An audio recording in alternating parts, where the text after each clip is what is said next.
The galaxy panicked. Janae's footage spread everywhere. People watched machines move through walls like ghosts, watched 50,000 beings disappear in minutes. Fear spread faster than any disease. They called the enemy the Devourers. Nobody knew where they came from. Beyond the galactic rim, maybe. From dark space between galaxies.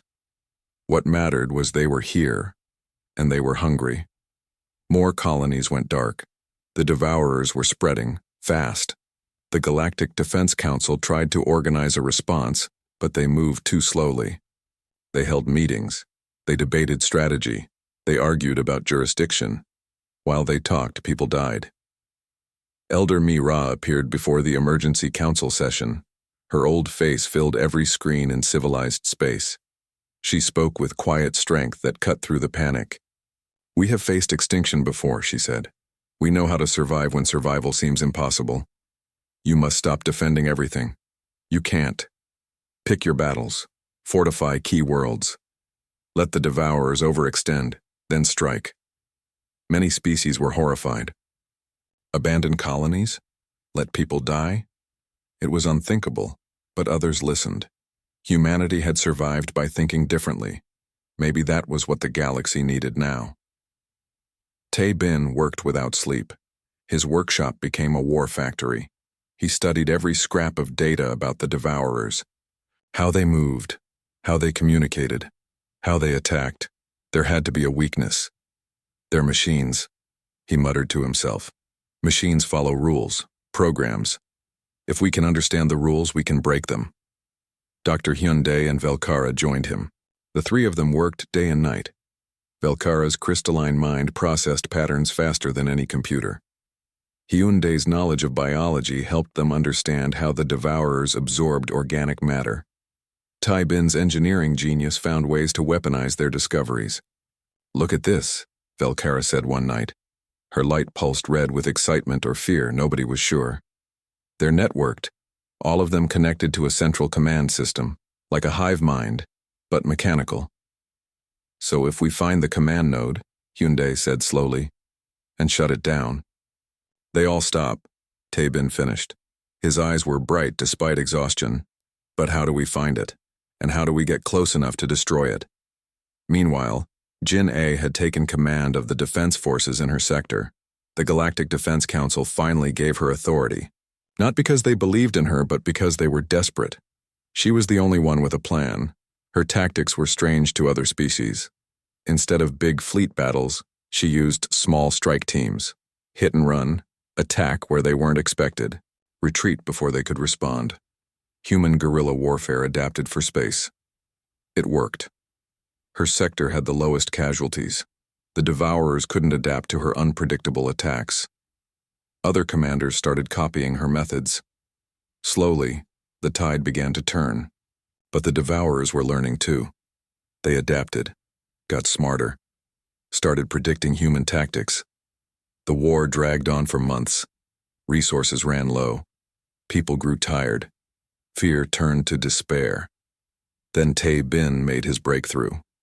Working with trade, Master Quinn, who funded the research and manufacturing, they built a weapon, a network of satellites that could create energy barriers. The Devourers could pass through solid matter, but not through pure energy fields. "It's dangerous," Tai Bin warned the council. "The power requirements are massive. If we get it wrong, we could destroy our own ships. But if we get it right, we can trap them." They had no choice. The weapon was built and deployed across key systems. Quinn's merchant network moved supplies faster than any military logistics ever could. Velkara provided the theoretical framework. Tai Bin built the hardware. The Devourers launched their main assault 2 weeks later. They hit 5 systems at once, the biggest attack yet. This was their move to end the war, to finish consuming the galaxy. The battle was chaos. Ships exploded. Stations burned. The Devourers swarmed like locusts. Then Tai Bin activated his network. Energy barriers flared to life across all 5 systems. The Devourers hit the barriers and stopped. For the first time, they couldn't advance. Jin A's tactical genius showed then. With the Devourers trapped in kill zones, she coordinated attacks from all sides. Her strike teams hit them from every angle. The barriers held. Barely. Ships pushed the limits of their power systems. Some overloaded and exploded. But the barriers held. The battle raged for 3 days. Nobody slept. Nobody stopped. They couldn't. If they lost here, the galaxy was finished. On the 3rd day, Velkara made her discovery. She was monitoring Devourer communications, trying to understand their network. Suddenly she saw it. A signal. Stronger than the others. Coming from deep in enemy territory. "I found it," she said. "The command node. It's here."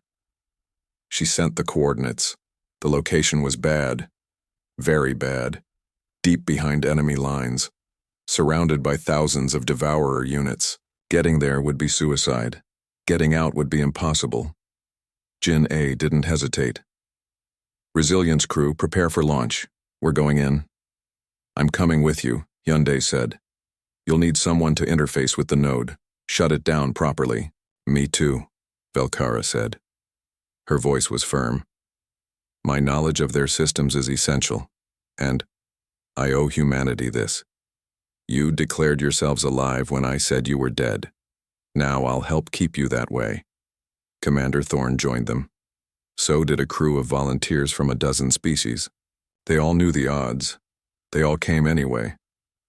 The Resilience launched into hell. Devourer ships filled space like stars. Energy weapons lit the darkness. Ships died every second. But the fleet created a path, sacrificing themselves to let the Resilience through. Janae flew like a woman possessed. She dodged through impossible spaces, pushed the ship beyond its limits. Behind her, the crew worked with desperate efficiency. Every system was red-lined. The ship screamed with strain, but it held together. They reached the command node. It was massive, a structure kilometers across pulsing with energy. Devourer units swarmed around it like bees protecting a hive. "Take us in," Hyundai said calmly, as if they were parking for lunch instead of flying into certain death. The Resilience dove toward the node. Defense systems opened fire. The ship's shields failed. Hull plates melted. Systems went offline one by one. But Jinai kept flying, always forward, never stopping. They crashed into the node's outer structure. The impact threw everyone against their restraints. Alarms shrieked, fire suppression systems activated. But they were inside. Hyundai, Velkara, and Thorne rushed to the node's core. The interior was alien beyond description. Corridors that defied geometry. Gravity that changed direction randomly. But Velkara navigated using the signal. She understood this technology somehow, saw patterns in the chaos. They reached the core. It was beautiful and terrible. A sphere of pure information, processing data from millions of Devourer units. Hyundai pulled out the device Tabin had built. A virus, a shutdown command wrapped in friendly code. "This should work," Hyundai said. He didn't sound sure. "It will work," Velkara said. She placed her crystalline hand on his shoulder. "Because it must." Hyundai activated the device. For a moment, nothing happened. Then the core began to pulse. Faster, brighter. The virus was spreading. Alarms sounded. Not human alarms. Devourer alarms. The node knew it was dying. It tried to fight back. Energy surged through the corridors. Thorne grabbed both scientists and ran. They almost made it. A blast of energy caught them as they reached the Resilience. Velkara pushed Hyundai forward. The energy hit her instead. Her crystalline arm shattered. She screamed, a sound like breaking glass, but she kept moving. Ginny had the engines ready. The second they were aboard, she launched. The Resilience tore away from the dying node. Behind them, the structure began to collapse. Explosions rippled across its surface. In space, the effect was immediate. Devourer units stopped moving. Their coordination failed. They drifted like dead ships. The virus had worked. The command node was offline. Without their leader, the Devourers began retreating, back toward the rim, back toward dark space. They were still dangerous, but no longer unstoppable. The galaxy had won, but the victory was expensive. Jin-I lay in medical bay, burned and broken. Hyundai had radiation poisoning that would take months to heal. Velkara had lost her arm, the stump of crystal dark and dull. Thousands of ships were destroyed. Millions had died. Entire colonies were gone. The galaxy had survived, but it would carry scars forever. As the Resilience limped home, Thorn sat beside Velkara in the medical bay. She was unconscious, recovering from surgery. He looked at the human doctors working to save her life. Humans and aliens working together without thinking about it. The galaxy had declared humanity extinct. Then humanity had returned. And when the galaxy faced extinction, humanity had saved them. Thorn smiled. His people remembered everything. They would remember this. How humans had refused to die. How they'd shared their survival instincts with everyone. How they'd led the galaxy through its darkest hour. The war was over. But a new story was just beginning. 6 months had passed since the trial. Earth looked different now. The surface cities were slowly being rebuilt. Alien ships came and went, bringing traders and tourists. In the underground cities, human children studied alongside young aliens. It was strange. It was wonderful. It was terrifying. Dr. Hyundai stood in his new laboratory at the Academy station. Velkara worked beside him, her crystalline hands moving over holographic displays. They were studying something fascinating, the patterns of how different species adapted to crisis. "Look at this," Velkara said. Her light pulsed with excitement. Every species that survived a near-extinction event shows similar changes. Increased cooperation, better resource management, long-term thinking. Hyundai nodded. Crisis forces evolution, not just biological, but social. We all grow up when we have to. Their partnership had become famous. The academician who declared humans dead now worked with a human to understand life. Some called it poetic, others called it proper science. Either way, their papers were changing how the galaxy thought about survival. Across the station, Tae-bin's workshop hummed with activity. The young engineer had become a celebrity. Aliens lined up to work with him. His innovations were everywhere now.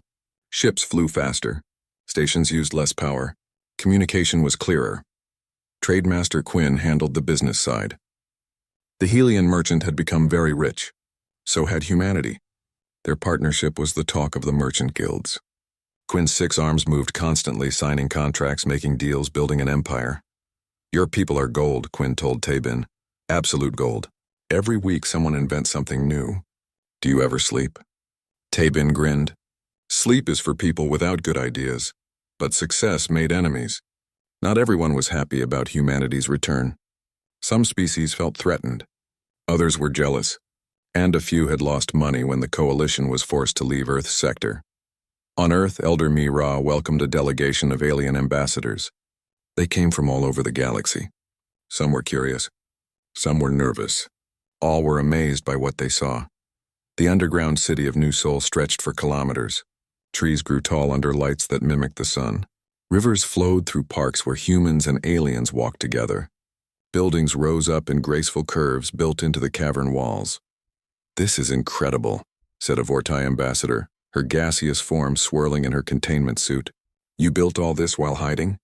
We had 300 years, Mi-Ra said with a gentle smile, and very strong motivation. When you can't go out, you make home comfortable. Commander Thorn, who had become humanity's strongest supporter, walked beside them. His old eyes took in everything. My people should learn from this. We've lived on our planet for 1,000,000 years, but we've never built anything like these cities. They visited schools where human and alien children played games together.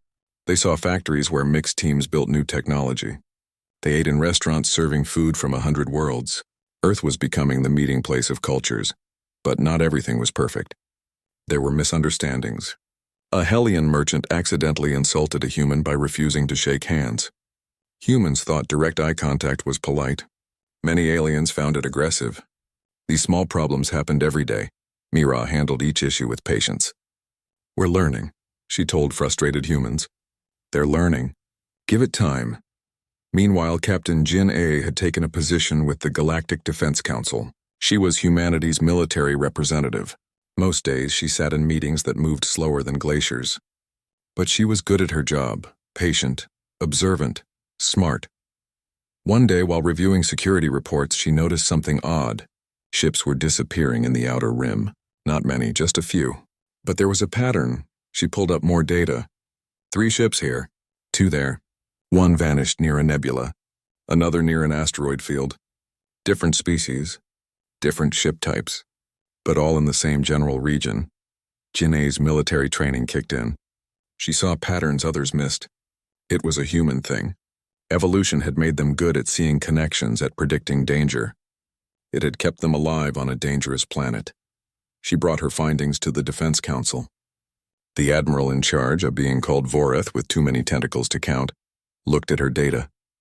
Then he looked at her like she was stupid. Ships disappear all the time, Voreth said. Space is dangerous, pirates, accidents, equipment failure. This is nothing unusual. But the pattern, Janae started, is not a pattern. Voreth interrupted. It's coincidence. Captain Jin-A, I know your species is new here, but please don't waste our time with paranoid theories. Other council members agreed. Humans saw threats everywhere, they said. It was their primitive fear response. Nothing to worry about. Ginny left the meeting angry, but only Thorn followed her out. I believe you, the Krath commander said. My people have learned to trust our instincts.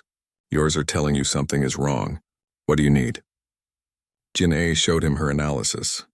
Look at the timing. Every 7 days something vanishes. Always in this region. I think something is hunting in that space. Thorn's scales rippled. That was how Krath showed concern. What do you want to do? Go there, investigate, find out what's happening. The council won't approve it. Jin-A smiled. It was not a friendly smile. Then we won't ask them. 2 days later, the Resilience launched quietly. Jin-A commanded. Thorn came as observer. A small crew of volunteers, both human and alien, filled the ship. They told the council they were on a training mission. Technically true. Technically, they reached the outer rim in 4 days. The region looked normal. Stars, planets, empty space. But Jin-A's instincts screamed danger. Sensors are clean, her science officer reported. Nothing unusual. Keep looking, Jin-A said. It's here. I know it's here. On the 3rd day in the region, they found the colony. It was supposed to be home to 50,000 beings. Mining station. Small but successful. Regular communications with the rest of the galaxy. But now it was silent. Jin-A took a team down. They found the buildings intact. Equipment still running. Food still warm in the cafeteria. But no people. Not one single being. Just empty buildings and silence. What could do this? Thorn asked. His scales had gone pale. There's no sign of struggle, no bodies. They just vanished. Jin-A examined everything with careful eyes. She found scorch marks on the walls. Strange ones. Not from weapons she knew. The metal had melted and reformed in odd patterns. Then she found the recording. A security camera still functioning. She played it back and wished she hadn't. The footage showed the colony's last moments. People working normally. Then the lights changed. Something came through the walls. Not through doors. Through solid metal. The beings were machines, but not like any machines Jin-A had seen. They moved like liquid. They surrounded the colonists in seconds. The colonists tried to run, tried to fight. It didn't matter. The machines absorbed them. That was the only word for it. They touched people and the people disappeared, pulled into the machines somehow. In 3 minutes, 50,000 beings were gone. The machines left the same way they came. Through the walls, gone like ghosts. Janae's hand shook as she copied the recording. Thorn looked like he might be sick. We need to leave, Janae said quietly. Now before they come back, they ran to the Resilience. Ginny ordered maximum speed back to civilized space. On the way, she sent an emergency transmission to the Defense Council, to the Academy, to everyone who would listen. This is Captain Jin-A of the Resilience. We have discovered an unknown hostile force in the outer rim. They can move through solid matter. They absorb organic beings. 50,000 colonists are missing. This is not a drill. I repeat, this is not a drill. She attached the security footage, sent it to everyone. Then she looked at her crew. They were scared. All of them. Human and alien alike. We're not alone in the galaxy, Jin-A said quietly. We thought we knew everyone out here. But we were wrong. Something else is out there. Something that hunts. The galaxy was about to change. Again. And this time, the threat came from outside. Humanity had survived their own extinction. Now they would have to help the galaxy survive too. The Chamber of Judgment was the largest courtroom in the galaxy. It was built into an asteroid, carved from solid rock millions of years ago. 5 judges sat on high platforms, each representing a different philosophy of justice. Today they would decide humanity's fate. Dr. Hyundai stood in the center of the chamber. Jin-A stood beside him, still and calm despite the weapons pointed at them. Above them, holographic screens showed their faces to billions watching across the galaxy. This trial was being broadcast everywhere. The lead judge spoke. Her name was unpronounceable in human language, so they called her the Voice. She was ancient, her body mostly machine now, kept alive by technology older than most civilizations. Humans of Earth, the Voice said. You stand accused of abandoning galactic society. For 300 years you maintained no contact. You fulfilled no obligations. You contributed nothing. The Hegemony Coalition claims your territory by right of salvage. They claim you have no legal standing. How do you answer? Before Hyundai could speak, the Coalition's lawyer stepped forward. She was a tall being with 4 eyes and skin like metal. Her voice was cold and precise. The evidence is clear, she said. Earth went silent. Under galactic law, a species that abandons its territory for more than 200 years loses all claims. We followed proper procedure. We waited, we investigated. Then we claimed what was abandoned. Holographic images appeared. They showed Coalition ships mining asteroids in Earth's solar system, harvesting resources from Mars, building stations near Jupiter. They had made themselves at home. Furthermore, the lawyer continued, before their silence, humans were violent. They fought wars over small pieces of land.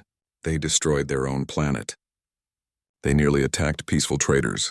The galaxy is safer without their active participation. Old videos played, humans fighting, explosions, pollution. All the worst moments from 300 years ago. Jin-A's jaw tightened. Hyundai's face remained calm, but his hands became fists. We suggest, the lawyer said with a smile, that humans be granted refugee status. They may live under Coalition protection, but Earth and its system belong to us now, the crowd murmured. Some agreed. Others looked uncertain. Jin-A started to speak, but someone else beat her to it. I request permission to testify. Velkara's voice rang out clear and strong. The chamber fell silent. The academician who had declared humans extinct now wanted to speak at their trial. The judges looked at each other. The voice nodded. Speak, academician. Velkara walked to the center. Her crystalline body seemed dimmer than before, as if shame had dulled her light. But her voice was steady. I was wrong, she said. I declared humans extinct. I built my reputation on studying their death. But I made assumptions. I saw silence and assumed failure. I saw environmental damage and assumed they could not adapt. She turned to face Hyundai. I have spent the last 3 days studying their survival. Do you know what I found? Brilliance. They didn't just survive. They planned it. Every step was deliberate. New images appeared. Velkara's analysis of human underground cities, mathematical models showing the planning required. Resource management across centuries. It was impressive. They chose silence, Velkara continued. Not from weakness, but from wisdom. They knew they were not ready for galactic society. So they withdrew to fix themselves. That takes discipline. That takes a kind of strength most species never show. The Coalition lawyer looked furious. The academician is biased. She's trying to fix her mistake by helping them. I am trying, Velkara said coldly, to correct an error with truth. Something you should try. Commander Thorne stood from his seat in the audience. I also wish to testify. The voice looked tired. This trial is becoming irregular. But proceed, Commander. Thorne walked forward with slow, measured steps. His scales gleamed under the lights. He had served the Academy for 50 years. His word carried weight. 3 nights ago, someone tried to murder Dr. Hyundai. Captain Jin-A stopped them. We interrogated the assassin. He paused, letting that sink in. The assassin was hired by the Coalition. The chamber exploded in noise. Aliens shouted. The Coalition lawyer's 4 eyes went wide. The judges called for order. Thorne pulled out a device. Security footage played for everyone to see. Meetings in dark rooms. Money changing hands. The assassin receiving orders, and at the center of it all, Coalition officials. They tried to kill the humans before this trial could happen, Thorne said. That tells me everything about their claims. They're not interested in law. They want Earth's resources, And they'll murder to keep them. The coalition lawyer tried to speak, but the voice silenced her with a gesture. You will be investigated separately. This trial continues. Thorn looked at Hyundai and Jin'ei. Something like respect showed in his ancient eyes. I am Krath. My people remember everything. We remember first contact with humans. Yes, there were problems, but there was also potential. I think we gave up on them too quickly. Perhaps it's time we gave them another chance. Now it was humanity's turn to present their case. Hyundai stepped forward. He had prepared for this moment his entire life. We don't deny our past, he began. Yes, we were violent. Yes, we made mistakes. We almost destroyed ourselves. But we learned. That's what intelligence means, the ability to change. Images of modern Earth played. Clean cities. Green spaces underground. Children of all backgrounds playing together. Technology and nature in harmony. We spent 300 years becoming better, Hyundai said. We ended war among ourselves.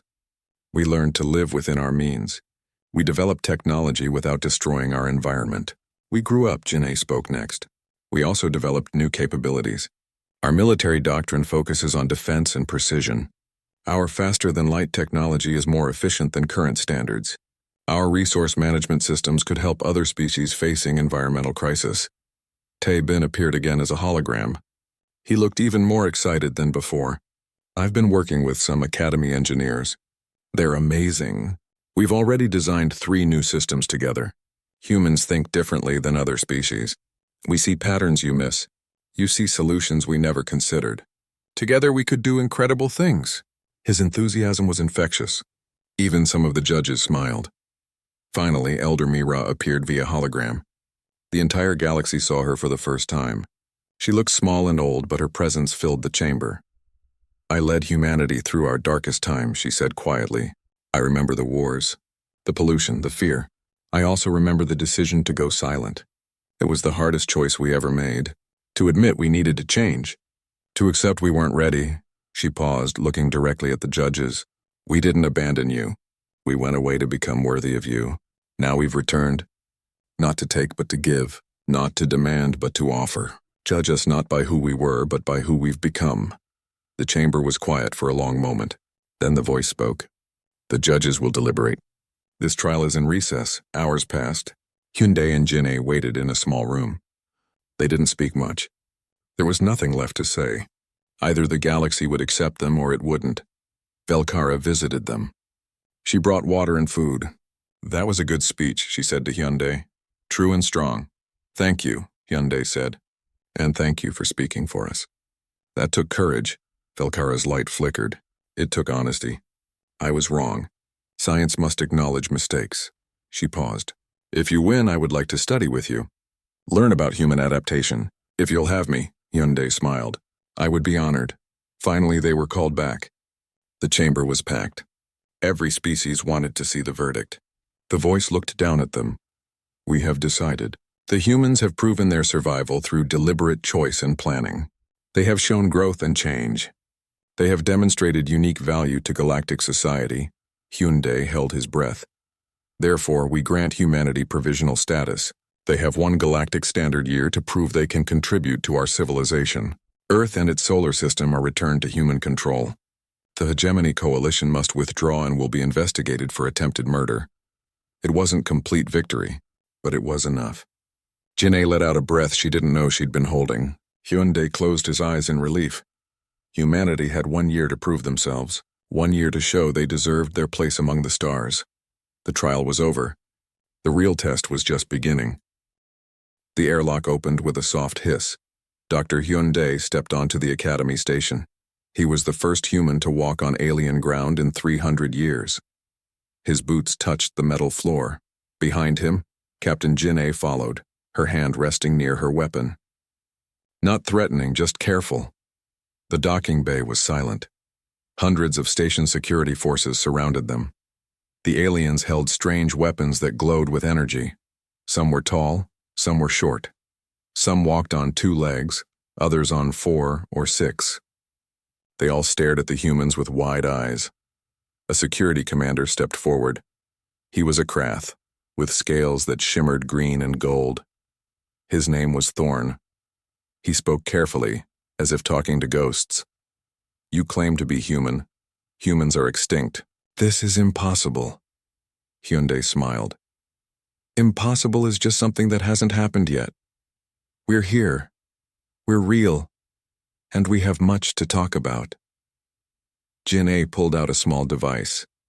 A hologram appeared, showing images of Earth.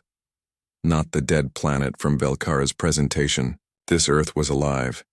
Cities glowed beneath the surface. Space stations orbited in neat rows. Ships moved between the Moon and Mars. We survived, Jin A said simply. We adapted. In the Grand Hall, Velkara felt her world crumbling. She had spent 20 years studying Earth. She had written papers. She had built her reputation on understanding dead civilizations. And now, the dead had come back to life. Other academicians whispered behind her. She heard their words like knives. Wrong, mistaken, failed. Her crystalline body flickered with colors that showed her shame. But beneath the shame, something else grew. Curiosity. How had they done it? How had humanity survived when her calculations said it was impossible? The scientist in her wanted to know. The humans were brought to the Grand Hall under heavy guard. Thousands of aliens watched them walk down the center aisle. Some beings made sounds of wonder. Others backed away in fear. A few looked angry, as if the humans had played a cruel joke. Hyundai stood where Velkara had stood just hours before. He looked at the crowd with calm eyes. Jin A stood beside him, her military bearing making her look strong and sure. My name is Dr. Hyundai, he began. 300 years ago, our planet was dying. You're right about that. The environment collapsed. Wars broke out. Many people died, but we didn't give up. We couldn't. A new hologram appeared above the crowd. It showed humans building underground, digging deep into the earth, creating cities in massive caverns. The images showed years of work, generations of effort. We went underground, Hyundai continued. We built new homes beneath the surface. We learned to grow food without sunlight. We recycled every drop of water. We became very good at surviving. The hologram showed children playing in underground parks. It showed forests growing under artificial suns. It showed humans living, working, laughing. Living. But why the silence? Someone shouted from the crowd. Why didn't you call for help? Jin A answered this time. Her voice was strong and clear. Because we needed to heal. When we first met the galaxy, we were weak. We were divided. We fought among ourselves. The galaxy saw us as primitive and dangerous. Some of you wanted us gone. Uncomfortable silence filled the hall. Many species remembered. Humanity's first contact had been rough. There had been conflicts, misunderstandings, fear on both sides. So we chose to disappear, Hyundai said. We chose to fix ourselves before coming back. We needed time to grow up. A being made of light floated forward. It spoke in a voice like music. What happens now? Do you expect us to welcome you back to forgive your abandonment? We don't expect anything, Jinne said. We're here to offer partnership. We've learned things during our isolation. We've developed new technology, new ways of thinking. We can share that knowledge. From the Resilience, young Tai Bin appeared as a hologram. He stood in his workshop, surrounded by glowing screens and strange machines. He looked excited, almost bouncing with energy. Hi, everyone, Tai Bin said with a big smile. I'm an engineer. I built the ship that brought us here. We've made some cool discoveries. Our faster-than-light drive is 30% more efficient than standard models. I can share the plans if anyone's interested. That got attention. Several species leaned forward. Efficiency meant everything in space travel. It meant less fuel, longer journeys, more exploration. The young human was offering them gold. One being stood out from the crowd. He had 6 arms covered in shimmering scales. His name was Quinn, a merchant of the Helian species. He was smart enough to see opportunity where others saw only shock. Captain Jin A, Quinn called out. My name is Trademaster Quinn. I would very much like to discuss business with you and your people, perhaps after this. Gathering? Jin-A nodded. She recognized a potential ally when she saw one. The questions came faster then. Aliens shouted from all directions. What about territory? What about resources? What about Earth's sector of space? Some questions were curious, some were hostile, some were just confused. Hyundai answered each one patiently. He had prepared for this his entire life. He knew their cultures, their concerns, their fears. He spoke to each species in ways they understood. Hours passed. Finally, the Academy's leaders called for a break. The humans were escorted to a waiting room. Security still surrounded them, but the weapons were no longer pointed at their heads. As they walked through the corridors, Quinn appeared beside them. He moved smoothly on his 6 legs, his scales catching the light. That was quite a performance, Quinn said. You've stirred up the entire galaxy. Some are excited, some are terrified, and some are very, very angry. Let me guess, Jin-A said. The ones who claimed our territory? Quinn's scales rippled with something like laughter. Smart. Yes, the Hegemony Coalition has been mining Earth's sector for a century. They won't give it up easily. You should be careful. Very careful. Is that a threat? Jin-A's hand moved toward her weapon. A warning, Quinn said. I like you humans. You're interesting, I want to do business with you. But others want you gone permanently, watch your backs. That night, as Hyundai slept in his assigned quarters, someone tried to kill him. An assassin entered through the ventilation system. Silent, professional, deadly. But Jin-A had not become a captain by being careless. She had posted guards, she had set alarms, and she herself patrolled the corridors. She caught the assassin 3 meters from Hyundai's door. The fight was brief and brutal. Jin-A moved like water, fast and unstoppable. The assassin never had a chance. When security arrived, they found Jin-A standing over the unconscious attacker. Her face was calm, but her eyes were hard as stone. Someone wants us dead? She said to Commander Thorne. I suggest you find out who, before I do. Thorne looked at the assassin, then at Jin-A. He had fought in many wars. He recognized a warrior when he saw one. These humans were not helpless victims. They were survivors, and survivors were dangerous. In her private chambers, Velkara could not sleep. She kept thinking about the humans, about their story, about her failure. Finally, she made a decision. Tomorrow, she would speak with Dr. Hyundai. She would learn the truth. She would fix her mistake. Science demanded it. Honor demanded it. And perhaps she thought it was time to learn from being wrong. The galaxy had declared humanity dead, but the dead had returned, and they were not leaving. The Grand Hall of the Galactic Academy was full of noise. Thousands of beings from across the galaxy gathered in the massive space station. Some had scales, some had fur, and some were made of light. They all came for the same reason. Today they would remember another dead species. Academician Velkara stood at the center stage. Her crystalline body caught the light and threw rainbow patterns across the walls.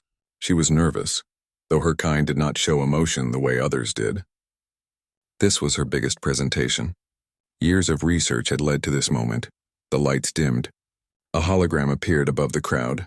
It showed a blue and green planet spinning slowly in the darkness of space. Earth. Once it had been full of life. Once it had been home to a species that reached for the stars. Velkara's voice rang out clear and strong. She spoke in the common tongue that all species understood. Her words were translated into 1,000 languages at once. 300 years ago, the humans went silent. We sent ships to investigate. We sent messages. We received no reply. Today, after decades of study, I present our findings. The human species is extinct. The hologram changed. It showed cities falling apart. It showed forests burning. It showed oceans rising and covering the land. The images were old, captured by satellites before they stopped working. Environmental collapse, Velkara continued. The humans destroyed their own planet. They fought wars over resources. They poisoned their air and water. In the end, they could not adapt fast enough to survive. Some in the crowd made sounds of sadness. Others looked away. A few seemed satisfied, as if nature had taken its proper course. Velkara watched them all. She felt proud of her work. She had solved the mystery of Earth's silence. But Velkara did not know the truth.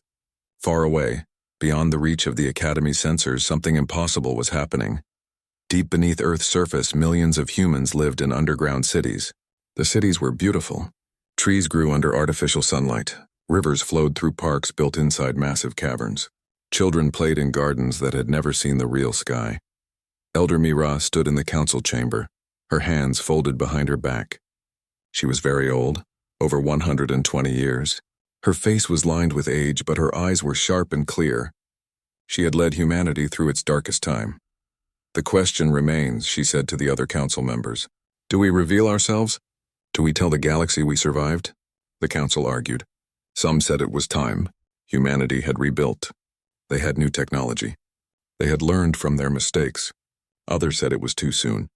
The galaxy had abandoned them. Why should they reach out now? While they debated, a young engineer named Tae Bin worked in his laboratory. He was only 23 years old, but already people called him brilliant. He stood before a massive ship, the first of its kind. It could travel faster than light. It could cross the galaxy in weeks instead of centuries. The resilience, Tae Bin whispered, touching the ship's smooth hull. You're going to show them we're alive. The ship's captain approached from behind. Jin-A was a former military officer, strong and disciplined. At 35, she had already commanded 3 successful missions to the outer solar system. Now she would command humanity's first journey beyond. Is she ready? Jin-A asked. Almost, Tae Bin said. Just a few more tests. Then we can launch, Jin-A nodded. She walked around the ship, inspecting every detail. She knew what this mission meant. If they succeeded, humanity would rejoin the galactic community. If they failed, Earth might remain hidden forever. Dr. Hyundai joined them in the hangar. He was a xenobiologist, an expert on alien life. At 48, he had spent his entire career studying records from humanity's first contact with aliens 300 years ago. He knew their languages, their cultures, their ways of thinking. The council has made their decision, Hyundai said. We launch in 3 days. I'll be going with you as chief science officer. Jin-A smiled. Good. We'll need someone who can talk to them without starting a war. 3 days passed quickly. The Resilience launched from Earth's orbital station. Thousands watched from the underground cities. Some cried. Some cheered. All of them hoped. The ship jumped to faster-than-light speed. The stars stretched into long lines of light. Inside the ship, the crew felt nothing. The journey would take 2 weeks. On the 7th day, they detected something. A broadcast signal spreading across space. Jin-A ordered the communications officer to decode it. What they heard made them stop breathing. It was the ceremony. Velkara's voice filled the bridge, explaining why humans were extinct. Showing images of a dead Earth, declaring humanity lost forever. Hyundai listened with his eyes closed. When the broadcast ended, he opened them and looked at Jin-A. We need to change course now. Agreed, Jin-A said. She turned to her navigator. Plot a course to the Academy station. Maximum speed. The crew looked at each other with excitement and fear. They were about to crash their own funeral. 5 days later, the Resilience dropped out of faster-than-light travel near the Academy station. Alarms screamed across the massive structure. Velkara was still speaking, still explaining humanity's end, when the station's sensors detected an unknown ship. Unknown vessel detected, a voice announced over the station's speakers. All security forces to battle stations. Velkara stopped mid-sentence. Confusion flickered through her crystalline form. The hologram above the crowd changed, showing the strange ship hanging in space near the station. Warships moved to surround the Resilience. Weapons locked on. The Grand Hall was silent. Everyone watched and waited. Then the communication system crackled to life. A voice spoke in perfect galactic common. It was calm, friendly, and very much alive. This is Dr. Hyundai of Earth. We've heard you're hosting our funeral. We thought we should attend. The Grand Hall erupted in chaos. Beings shouted in 1,000 languages. Some jumped to their feet. Others fell back in shock. Velkara stood frozen at her podium, her light flickering like a dying star. On the bridge of the Resilience, Jin-A opened a video channel. Her face appeared on every screen in the station. She smiled, calm and confident. Permission to dock? She asked. We have a lot to discuss. Hyundai stood beside her, looking at the thousands of alien faces staring back at them. He thought about Elder Mira and the Council. He thought about the millions of humans watching from Earth, hoping for the best. He smiled. Humanity had been counted out. They had been declared dead. But here they were, knocking on the galaxy's door. Guess again, he whispered to himself. The galaxy would never be the same.